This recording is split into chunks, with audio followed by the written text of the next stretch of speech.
Welcome to the Application Lab. Today we are reviewing trusts in real estate ownership. By the end of this lesson, you should understand what it is, why it matters, and the key details to remember. Here's the simple version.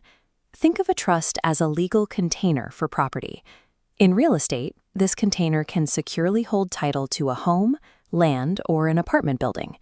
You typically use this container when the intended owner isn't in a position to handle the responsibilities of property management themselves. That often includes a minor child, an elderly relative, or an incapacitated adult. While a trust starts as a written document, it establishes an active set of instructions. It dictates exactly how the property inside the container must be handled over time. It functions as a mechanism designed to protect an asset by keeping the legal title isolated within a specific management structure. To make this container work, we break it down into 3 required human roles. First is the trustor, also known as the grantor or settlor. This is the person who creates the trust and supplies the property. Second is the trustee. This is the person responsible for actively managing the assets inside the container and following the instructions. And third is the beneficiary. This is the person who receives the practical and financial benefits of the property. Keeping these specific titles straight is easier if you look at how the names are built. The creator of the document is the trustor. The employee doing the work is the trustee. And the receiver of the salary is the beneficiary. These roles are interconnected.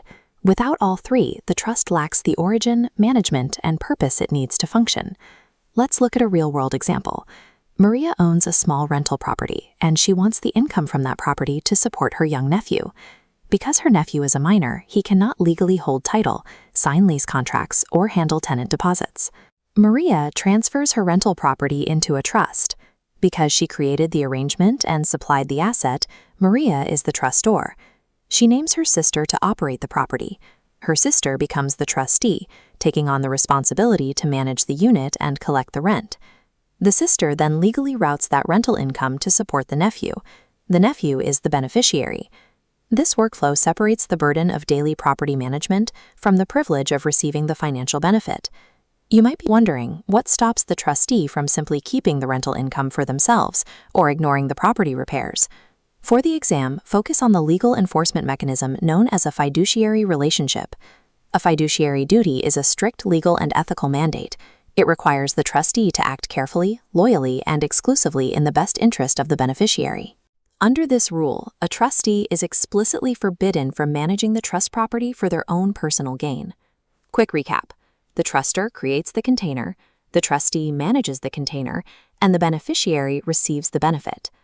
Keep in mind that trust laws vary by state. This overview is specifically designed for your real estate exam prep and should not replace professional legal or estate planning advice. This fiduciary bond ensures the trust functions as a reliable structure for protecting real estate assets.